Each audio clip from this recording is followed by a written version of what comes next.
opinion. He'll have to get inside the third arrow to get the ball reaction he's looking for. The 6'10" are standing down there.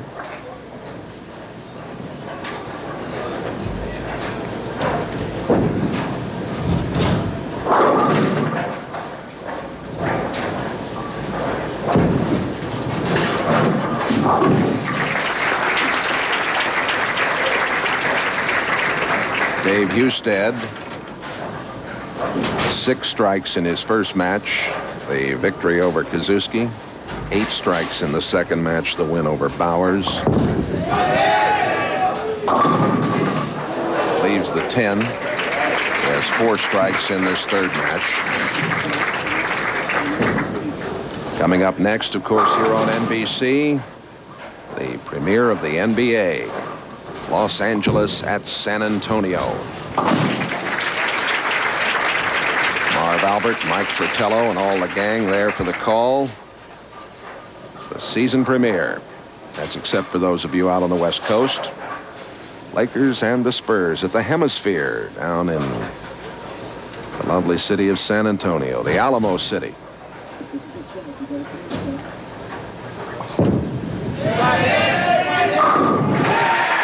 Another strike for Husted. He's up by 38. More from Rochester in just a moment. Hands here are just super. Hugh Miller in a hurry. He has had a tough time. We have seen Bowers and now Miller really struggle. And Hugh is completely confused. He's still not out of the match. It's still anybody's match. He must pick this up to have any chance at all. Nope. Well, he's in a lot of trouble now, Jay. This surprised you because you felt Miller was going to be tough today. I did. I watched him practice before we went on the air, and he was playing well. He was playing 3 different lines, trying to figure out which one he actually liked the best. Now he can't seem to get a ball reaction at all. And a lot of times that can be the oil moving around, which I don't think is. Most of the time it's the player. He's just not comfortable. He's not making the shots the way he would like to. He was trying to overpower the lane now with ball speed, and it's just not working for him. The scores were very high here this week. And very competitive tournament. Yes, and we've seen Husted, of course, really get hot this afternoon.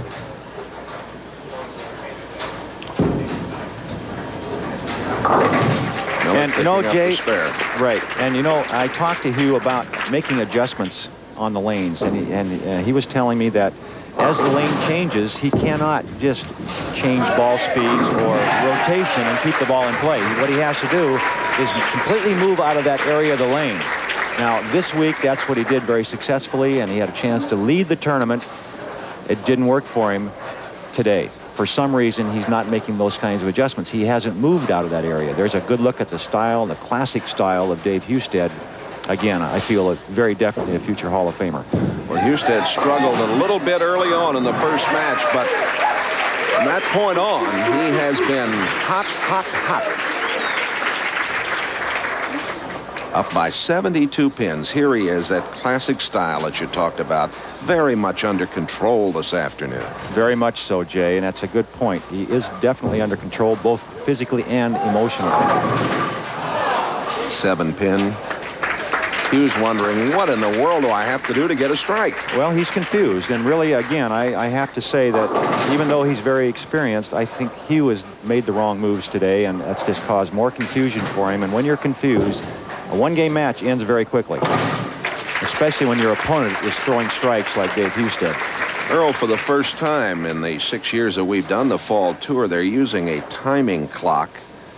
You have to get it away in 25 seconds, or there's that clock costs you 100, and if you get in trouble twice, it can cost you 1,000 out here.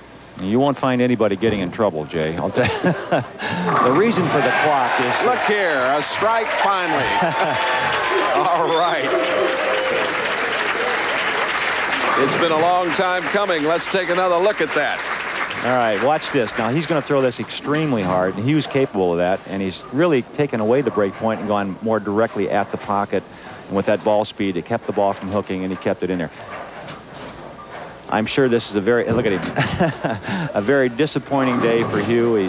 He expected to do extremely well. I feel he felt he had a great chance to win this event.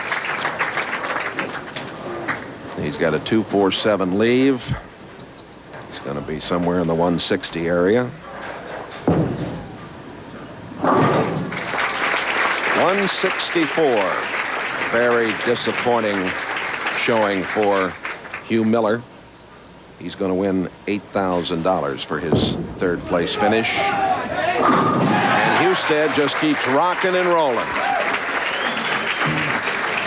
Next match should really be interesting also, Jay. I was wrong on this one. Well, hey. But I feel the next match, because of the difference in styles and how they're going to play the lane surface. Our tournament leader likes to go very straight with the ball. He'll probably be playing extremely toward the outside edge of the lane near the channel, going down and in, as you see Dave Husted playing almost the fourth arrow and arcing the ball. Husted coming out of the 5 spot today and moving into the championship game. He'll be going up against Roger Bowker, the Floridian. 246 for Husted. Is that a sign of weakness? He came down from 256. I don't think it's much of a sign of weakness. I don't either, Jay. I expect that Dave's going to be tough in this last match. So